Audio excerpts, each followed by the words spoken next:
हमने क्या करना है, SLO8 स्टार्ट करना है ना। SLO8 में हमारे पास सबसे पहले 8.1.1 क्या है, कंपेयर करना है Arrhenius and Bronsted Lowry concept of acid and bases understanding based test चलवाएंगे। इसके लिए कम से कम हमें ये पता होना चाहिए कि एसिड क्या होता है और बेस क्या होता है। ठीक है, तो अगर हम देखते हैं सबसे पहले एसिड, तो हमारे पास एसिड कोई भी सब्सटेंस जो लिटमस ब्लू लिटमस को रिटर्न करता है। अगर इसका पीएच स्केल पे वैल्यू देखें तो पीएच एसिडिक सब्सटेंसेस की लेस देन 7 होती है और बेसिक सब्सटेंसेस की हम कह सकते हैं कि अबव 7 होती है, 8 to 14 तक। ठीक है, और इसके अलावा अगर हम देखें तो एसिड जो होते हैं ये इलेक्ट्रोलाइटिक सॉल्यूशंस बनाते हैं, मतलब ये आप कह सकते हैं कि ये आयंस प्रोड्यूस करते हैं। इसके अलावा बेस जो होती है ये भी कोई भी सब्सटेंस जो बेसिक नेचर का होता है वो भी इलेक्ट्रोलाइटिक सॉल्यूशन बनाते हैं और आयंस प्रोड्यूस करते हैं जब वाटर में डिसॉल्व करते हो। और इसके अलावा एसिड जो होते हैं इनको हम बेस के साथ रिएक्ट करवा के न्यूट्रलाइज कर सकते हैं और बेस को हम एसिड के साथ न्यूट्रलाइज करके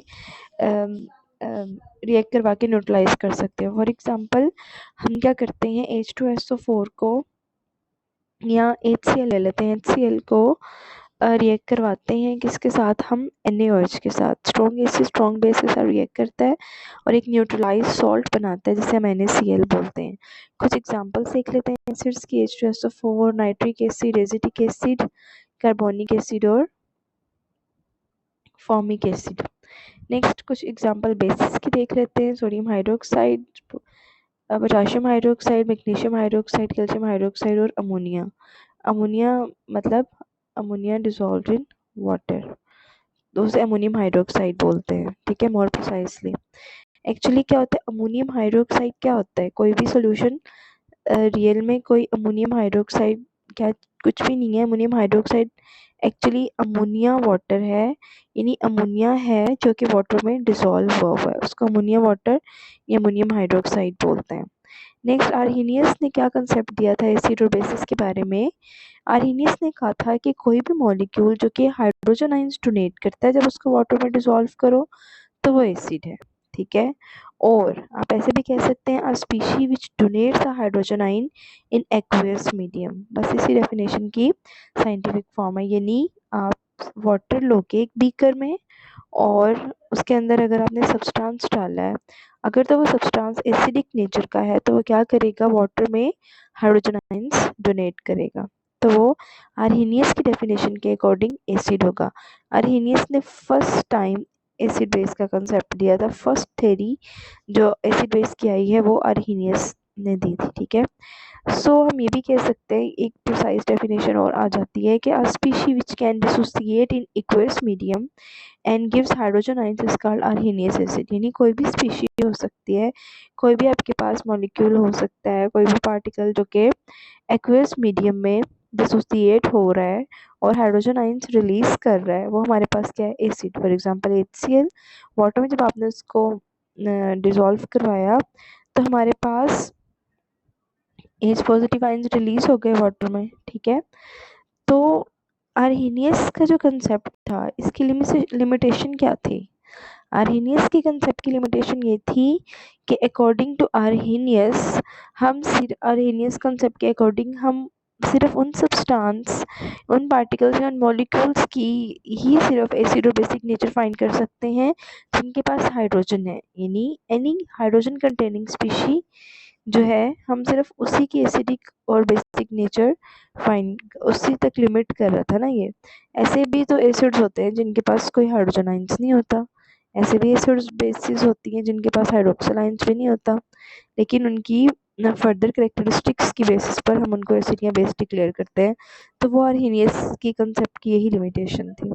आर्हेनियस के कंसेप्ट में बेस क्या है, बेस कोई भी ऐसी स्पीशी, हाइड्रोजन कंटेनिंग स्पीशी जो कि क्या करी है, हाइड्रोक्सिल आयन डोनेट करी है एक्वस मीडिया में।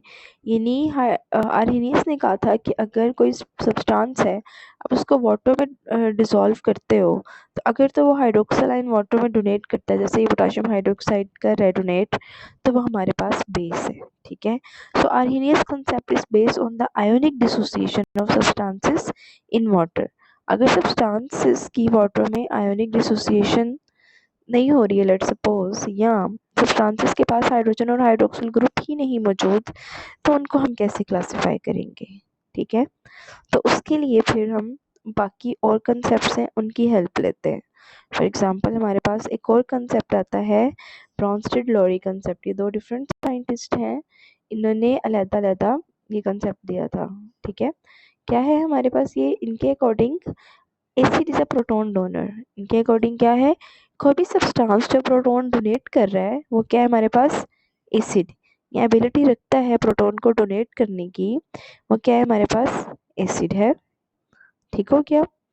और बेस क्या है इसके अकॉर्डिंग, कोई भी सब्सटेंस जिसके पास टेंडेंसी है कि वो गेन कर सके हाइड्रोजन आइंस, वो क्या हो जाएगी, बेस हो जाएगी। फॉर एग्जांपल यहाँ पे क्या है हमारे पास, अमोनिया को जब आपने वाटर में डिसॉल्व कराया, ये बन गया अमोनियम आइन और हाइड्रोक्सिल आइन। यहाँ पे हम अमोनियम जो है, इसको हम अमोनिया को क्या कह रहे हैं यहाँ पे, according to Lowry Bronsted concept ammonia क्या है, बेस है। अमोनिया बेस क्यों है, क्योंकि इसने हाइड्रोजन को गेन कर लिया है वाटर से। तो एनी स्पीशीज जो कि हाइड्रोजन को या प्रोटोन को गेन कर रही है, एक्सेप्ट कर रही है, वो बेस है। और जो प्रोटॉन को रिलीज कर रही है या डोनेट कर रही है, वो एसिड है ब्रॉन्स्टेड लोरी के कंसेप्ट पे। यानी इसको हम और भी बोलते हैं, Bronsted Lowry concept of acid and base is also known as proton donor receptor system. यानी प्रोटॉन के डोनेशन और प्रोटॉन के एक्सेप्टेंस पे बात की इसने। ठीक है,